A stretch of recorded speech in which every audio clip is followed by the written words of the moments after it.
birthday today, dog. Offense, great drive. Don't!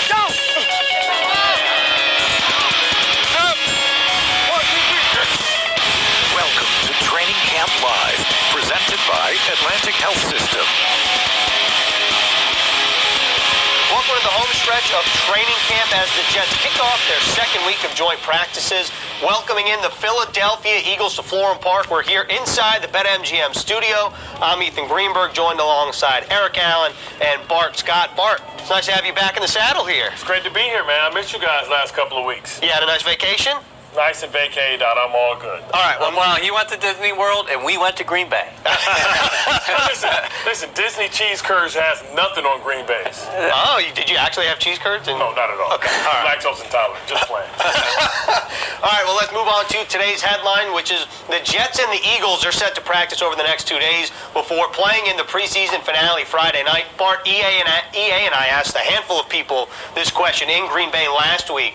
But what do you think the benefit is from joint practices, and what are you specifically looking for over the next 2 days? Well, really what these joint practices are, they are supplements for the lack of being able to play, 4 preseason games. It gives you an opportunity to evaluate the starters and guys. And the great part is you're able to put your team in certain positions because you're able to coordinate with the opposing team's coach, red zone, 2-minute, short yardage goal line. You can't get that and guarantee that you're going to get that in the game. You hope that you get that, but you can't get that. So I think that's the benefit. And then you put the young guys out there and see what they can do when the lights are on, see how they respond. But, these practices are really, really beneficial. You just hope that you don't have these Raiders versus Rams fights where you got to put everybody on the bus. You hope everybody can understand and be professional. But it's tough because you don't give the opposing team the benefit of the doubt because you don't know that guy. And you want to make sure that you look good in front of your teammates and also the people that are watching practice. We're watching the Eagles exit the locker room right now, but just before, about 30 seconds before that, we saw a couple Jets offensive linemen, including Elijah Vera Tucker, there in pads. So let's see if he gets a couple team reps today. Obviously been out a couple weeks now with that pectoral, the pec injury, but Sala indicated it was close to returning, and here he is on the practice field right now. Well, you see that, I never want to see that harness, and especially, I'll keep him, limited because I don't want him trying to push Fletcher Cox. You talk about that's a big load. That's great work for a young, lineman. I'm sure, Fletcher, who understands he's part of the fraternity, might give him some tricks to the trade and try and mentor him. That's a good thing about the cross-practicing. Yep. If everybody are working, with each other, like these are 2 teams in 2 different conferences, 2 different divisions, and, you will hope that the veterans would be veterans, and a guy like Vera Tucker can lean on a guy like Fletcher Cox to learn the tricks of the trade. Speaking of Fletcher Cox, Green's limited in practice, so we'll have to see if he's full go today. But, hopefully we'll be able to see AVT with a couple reps here. I know that was what Robert Sala's been talking about. He seems a little bit closer than Elijah Moore. Right, and we'll have a full injury report later on in the show in Training Camp Live presented by Atlantic Health System. Bart, in terms of Elijah Vera Tucker and the injury, right, I think a lot of people hear pec strain and you're like, don't even think about putting him out there until he's 100%. You mentioned the harness. That's the thing that comes over the right sleeve, right? So how do you balance wanting to get involved and also knowing that, you don't want to further injure yourself and make a strain become something worse than it already is? Well, you hope that, it takes really the training staff and it takes Vera Tucker being very, very honest with how he's feeling and what he's feeling, because you don't want to have a pectoral tear. But, outside the pectoral tear, also the pectoral is connected to the bicep. So when you hear guys tearing their bicep, that's all connected and kind of rolls up. So you want to protect them. That harness is going to stop him from being able to extend. We call that the T-Rex harness, right? It keeps you in the pocket. It keeps his punches inside. I'm assuming his opponents will know that. But he's got to learn how to play with it. I've seen guys play with it as well. But it's too early in the season to be pushing through injuries. You still have some time where you can heal up without leaving your team vulnerable. Hey, have you ever put one of those on? I have never done that. I've never had pectoral bicep trades. Maybe some people can laugh and say I didn't have enough muscles to tear that. But, for me, for linebackers, more of laborers and things like that. But I've seen plenty of my pass rusher friends, Terrell Suggs, Peter Boulware, play the entire year with it.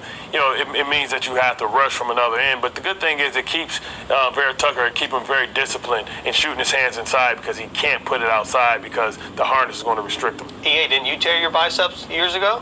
Your biceps tendon, yes I did. All right. See, I did a lot more protein shakes in it.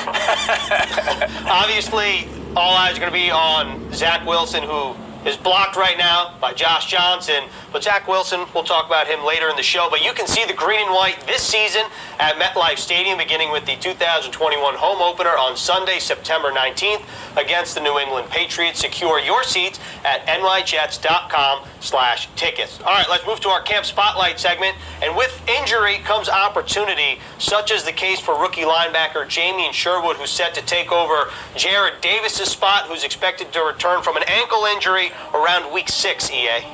Jets really like this linebacker group. Unfortunately for them and the veteran linebacker, he's going to be out for a while.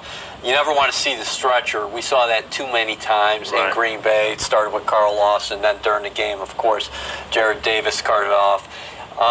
Saleh didn't say it was a high ankle sprain. He just said it was an ankle injury. But Jamien Sherwood, he's making that conversion, Bart, from a college safety who played a lot in the box now to a linebacker on the pro level. And the Jets really like him so far in preseason action, 5 tackles. He had a fumble recovery in the third quarter against the Green Bay Packers. Talk about mental horsepower. Saleh and Jeff Ulbrich really like what this guy brings to the table, not just from instincts and athleticism and length, but he's really showing good command of the defense. Well, you talk about making that conversion. He's a guy that's played in the box. I'm assuming always on the weak side, opposite of C.J. Mosley and the Sam linebacker. But, with that being said, he's going to get tested physically. The mental part is one aspect of it, but the physical aspect, understanding that they may flip the formation, you're going to have to try and protect him, try and not let him be to the bubble. When I say the bubble is when, the tackle and the guard can block down and block out, and it creates just a void where he has to fill it. He's going to have to come in there and show that he can be physical because they're going to try him early and often. And if he holds up, then they'll realize that they have to go somewhere else. The advantage of it is he should be able to be tremendous in space with running backs and wide receivers, little hitches and things like that into his zone. He should have tremendous awareness because as a former safety, you realize what you expect from your linebacker. Well, guess what? He is the linebacker now, so he knows what puts stress on the safeties and what doesn't put stress on the safeties. He should be tremendous in the passing game of it. Unfortunately, you got to play both sides of the down, and he's got to get his feet wet to see if he can sit on the train tracks when the trains are coming through. As we're looking at Jamien Sherwood, we did see Elijah Moore in pads, so we'll see if he actually partakes in practice, whether that's individual, 7-on-7 team. We're here to find out in a couple hours. You mentioned Jamien Sherwood and, the train coming down the tracks. Isn't that the downside of being a lighter linebacker? Right. But we've seen this happen a lot. It started with Mark Barron, former safety from Alabama, make that, conversion because the game is played so much more in 3 wide. So I would almost look at this as big sub. Yeah. But, you also have to protect him. But there's ways you can protect him. You can knife your defensive end to make sure that he has no bubble, to make sure everything spills or make sure every run that comes to him bounces. Right, makes sure it bounces, so now he can use that athleticism. He's tackling on angles. Get out space. Right, because he won't be able to anchor, say, if somebody runs a lead or pulls the guard through. He's probably a guy that you would say, listen, right now I understand and I love and trust your heart, but it's a matter of physics. Cut that lineman pulling. Right now we don't need you standing up trying to 2-gap because you're just not physically capable yet, or you have to learn the technique. And it's a great point about the sub packages because actually against Green Bay, the Jets lined up in nickel, so they had only 2 linebackers on the field, and that was Mosley and Jared Davis. And the nickel Saturday against the Packers was Michael Carter II. And that man right there, through the traffic, Robert Saleh, he actually said that Jamien Sherwood reminds him of an all-pro player that Saleh used to coach. Yeah, Sherwood is exactly what we thought. When we drafted, and now I want to make sure I'm saying this right way. I'm not comparing him to Fred yet. He's got a long way to go, Fred Warner. But Fred Warner played nickel in college and was maybe 220, 225 his rookie year. Threw him in there at Mike linebacker, started in day one, and he took off. Sherwood has a tremendous mindset to him. He's extremely smart. He's got great command of the playbook already. He's got respect of his peers. He's an unbelievable communicator, and he kind of looks like he doesn't look like Fred, but he's sitting there right around 220, 225. He's got tremendous length, tremendous instincts. He's got a great feel for the game, and so again, for him, there's going to be some hiccups along the way, but we feel with reps, he's only going to get better. Jamie has a different level of communication, I think, that maybe, that I've ever seen in a rookie. He's just got rare communication skills and a rare brain, and his ability to just command the defense and make the checks and make the adjustments and get it to everybody, all 11 on defense, has been it's been remarkable in that way. So I'm excited about his future in the system. Pretty high praise from Coach Saleh and Jeff Ulbrich, although Coach Saleh did say he's got a long way to go until he's somebody like Fred Warner, the All-Pro and Pro Bowler in 2020. So Jared Davis's ankle injury, like we said earlier, he's going to put him out till about week 6, which is when the Jets have their bye week. So let's take a look at the rest of the day-to-day injuries here. But one guy that's not listed on here is Carl Lawson, who was placed on injured reserve yesterday after rupturing his Achilles tendon in joint practices against the Packers. But you take a look at the list right here. We've seen AVT and Elijah Moore on the field, but EA, this is just the day-to-day list. The other guys we've talked about, and Connor McDermott, the more long-term injuries of the bunch. Yeah, that's right. Rankins and Mims considered day-to-day. We're taking a look at the defensive lineman right now. Nathan Shepard, who had to start in Green Bay, and there's Zach Ertz. Give him a jersey. The Philadelphia. What do you think of the blonde hair? I don't know what's going on. Maybe he's watching Demolition Man, or he's watching what's the movie with Robert Townsend? I don't know, man. It's not my thing, but you can tell he's trying to switch it up. He wants a new, fresh start, battling injuries. His name has been rumored and plenty of trade talk. And sometimes you just want to try and come out and be different. Did you see the tweet? Somebody said, he was pulling the Antonio Brown, trying to get out of Pittsburgh, just dyeing the hair, the bleach blonde. Well, listen, if we're going to talk about hair, we got to go back to Ulbrich, because he's got the best beard. I'm so jealous of him. I mean, that's the best beard in the National Football League, the Jets defensive coordinator, Jeff Ulbrich. Ertz goes with blonde hair. C.J. Mosley's got the Alabama maroon, right? Yeah, he's got the crimson, I should say. The crimson Reds. Yes. We were looking at the defensive line earlier. Right there, that's Jalen Reager, who the Jets corners will see, the second-year player out of TCU. On the good news for the Jets defensive line, if you consider Carl Lawson the bad news, the good news is that Quinnen Williams is expected to receive a heavier workload over the course of this next week. He had about 10 to 12 reps last week. This week, he's supposed to get about 20 reps per practice, and Bart, this defensive line is going to go up against one of the better units in the NFL. They might be a little bit older, but they're also the big boys up front when fully healthy. Yeah, I mean, you think about Kelsey, he's a veteran. He's a guy that's very crafty. Reminds me a lot of Kevin Mawai. He's not a guy that's going to overwhelm you with his brute strength, but he's smart. He's going to get the line in the right sets, and he's going to be able to call the protection from the line of scrimmage. So he's a guy that you really can't trick. He's seen it all, but he's a guy that can get off the edges and get to the second level in a hurry and cut off the linebackers. Then on the outside, they have very, very stout, strong, smart offensive linemen. This unit has been together for the most part. I know they lose Jason Peters, but they get a lot of pieces that were back, that was injured last year. So it's going to be a great test, right? Steel sharpens steel, and it'll be a lot learned this week by these guys going against each other. Two of the biggest left tackles in the National Football League, Jordan Mailata, of course, of the Eagles, and then Mekhi Becton of the New York Jets. Maybe they should sumo rest. Hey, that would be fun. Mailata was a former rugby player, of course. Yeah, that's his background. They got him in the 7th round. And right there, we're taking a look at Jalen Hurts, the quarterback for the Philadelphia Eagles. I mean, you mentioned the Alabama Crimson Tide. I mean, I love I like him a lot, but man, I don't know. He should go fight his barber, because that is a chili bowl on the side. And I should still be able to see that fade line. Hey, listen, if you don't have your helmet on today, that's fair game. We're coming after you. That's a camp cut right there, man. He must have did that himself, man. It's not quietly blended on the side. Maybe he got it done in Oklahoma. Maybe you should give him the number of somebody in Florham Park when he's up here. Hey, listen, serious note, there's a lot of parallels here. First-year coaches on both sides of the ball, young quarterbacks. This guy Hurts, Obviously, got some playing time down the stretch. Well, he needed some Robitussin, though. He missed the last game with stomach virus. Yep, that's so right. He's coming back, so this is his first time back.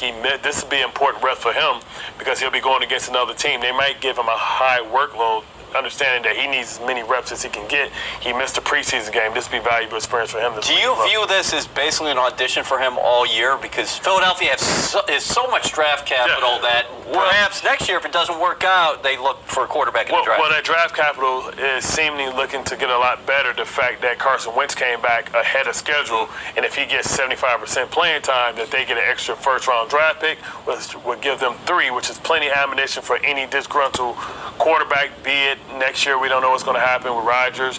We don't know that it's year to year with Russell Wilson. We know Deshaun Watson. They're still trying to figure that out. They've been rumored there. Who knows? Jameis Winston, Cam Newton. Yep. They're going to have options, and they're going to have the draft equity and capital. If he is the answer, they're going to have 3 first-round draft picks to get very important players and players that you expect to contribute early. If not, they have the ammunition to go get a quarterback. Ethan and I were super impressed with Aaron Rodgers just in practice play. He didn't suit up in game action, but that guy's a magician out there. What does the Jets defense have in store facing Hurts as opposed to one of the best of all time at Rodgers? Well, it's a different athletic challenge. Although, you think about Rodgers, he's an athletic quarterback and he can get out, but he doesn't rely on his legs as much as a guy like Jalen Hurts, especially if he's flush.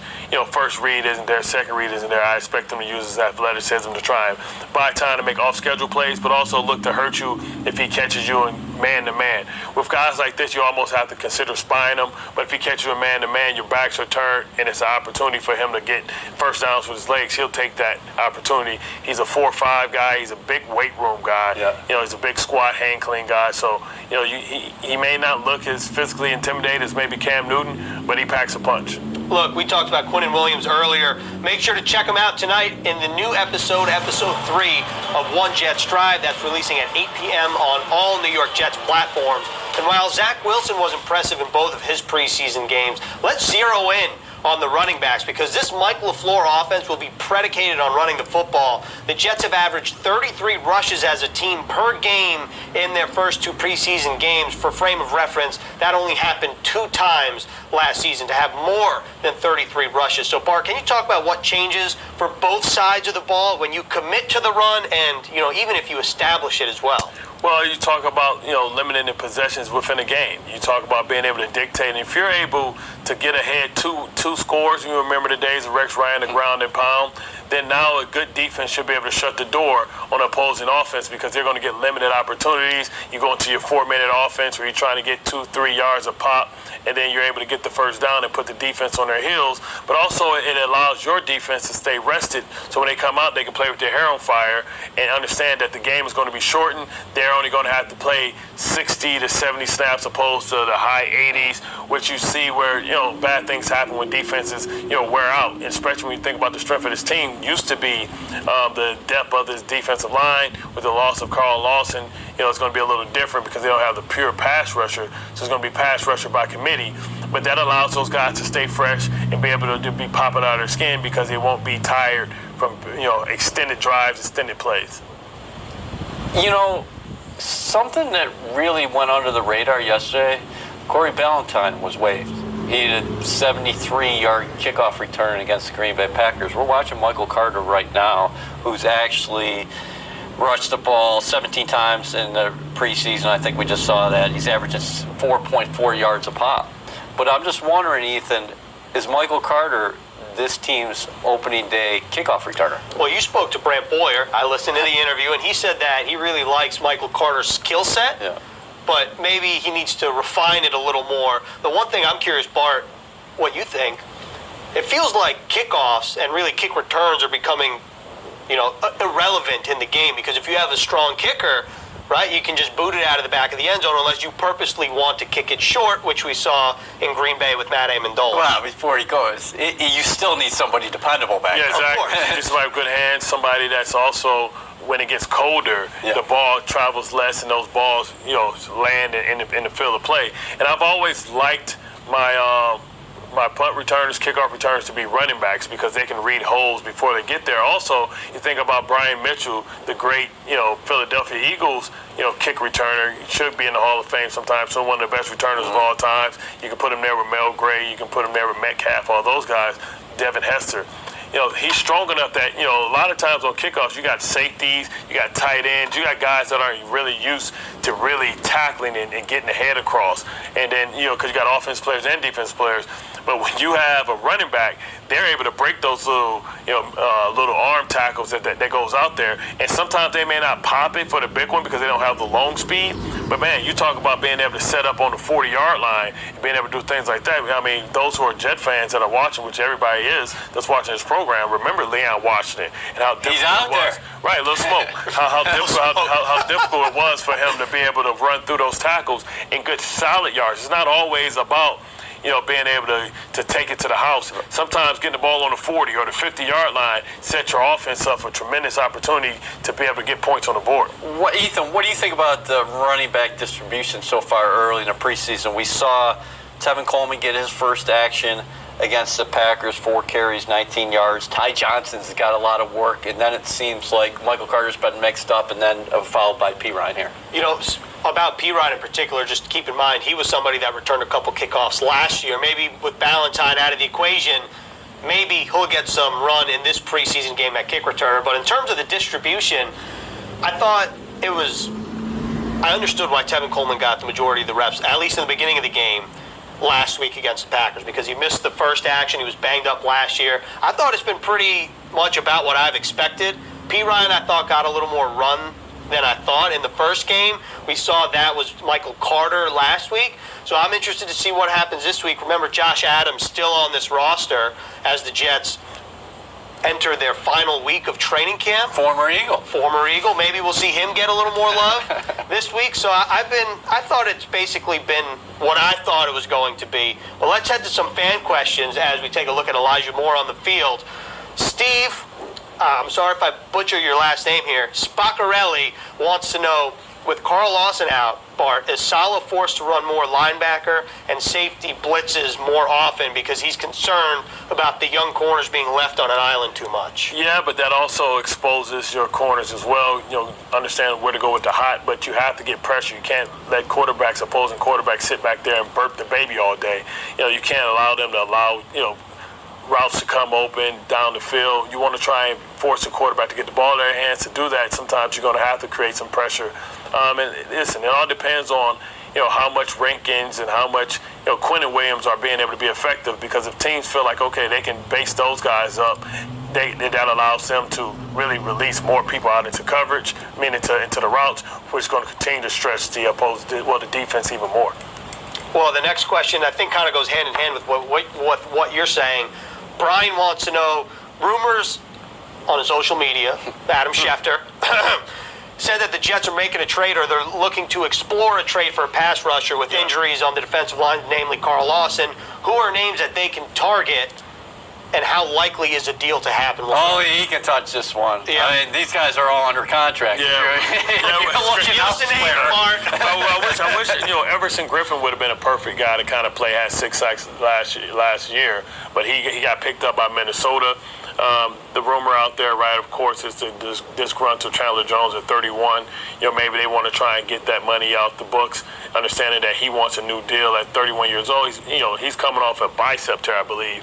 So I don't have any concerns about him missing the season because of IR last year, because you understand that, that's something that could heal. Now, if it was a lower extremity, I would be more concerned about Chandler Jones and his age. But he's been one of the most productive, if not, I believe, the most productive pass rusher in the game for the last 5 years.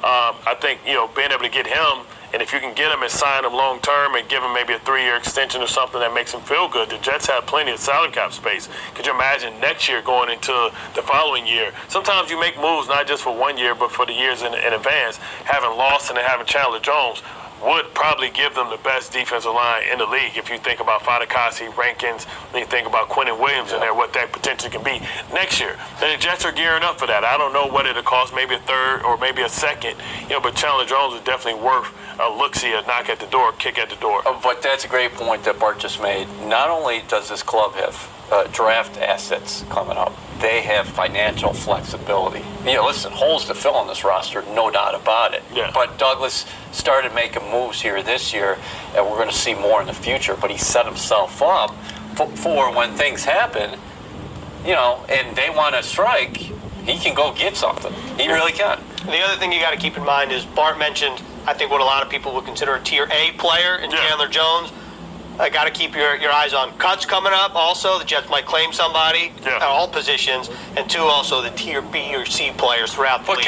Real quick, can we just say Bryce Huff has had a very good camp? Vinny Curry, former Eagle, is going to come back. Hopefully he's adding something to the rotation. You got Kyle Phillips here as well, and former 49er Ronnie Blair. So you might have to. But they need a Tier A. Because they have Tier Bs. They have Tier Bs in his roster. Yeah. Franklin Myers, these are Tier B type players. If you're going to make a trade, you're going to go get somebody. You want to get somebody that can be a difference maker. That's going to dictate the line schemes to the offense. That's what you need. That's what Lawson represented. If they would have lost somebody else, then they could have. If they would have lost Franklin Myers, they could have. If you're going, you got to go A. Otherwise, you don't go. Yeah, exactly. All right, we got 1 minute left. Quickly, we'll start with EA, then Bart, then me. The most impressive Jets in training camp is or have been who? Corey Davis. We just saw Elijah Moore out there running around. He was the most electrifying player on the field early. Throughout training camp, I would actually go with Carl Lawson, but now that he's down, Corey Davis is just kind of a guy who's out there, consistently produces, is so solid, uses his body, is there for Zach Wilson on third down, great at the top of his routes, sure hands, love him. For me, you don't lose your spot because of injury. We're not Wally Pippen anybody out here. I think it's been Elijah Moore, right? When you hear the praise that he's received throughout the league, throughout the reports, now he comes back. I think he'll be healthy. It's always tough when you have rookie receivers because they don't know how to stay healthy. You think about receivers. I always compare them to fancy cars. They're Lamborghinis and Ferraris. But fancy cars, man. But they're always in the shop. They're always in the shop, and the check engine light is on. Especially with receivers their first year. We've seen many of great receivers struggle with learning how to stay healthy. All right, I agree with both of those guys. I was going to say Elijah Moore until Bart said it. I stole it. I was looking at your cliff notes. Yeah, thank you very much. All right, that's all we have on this episode of Training Camp Live presented by Atlantic Health System. We'll see you tomorrow.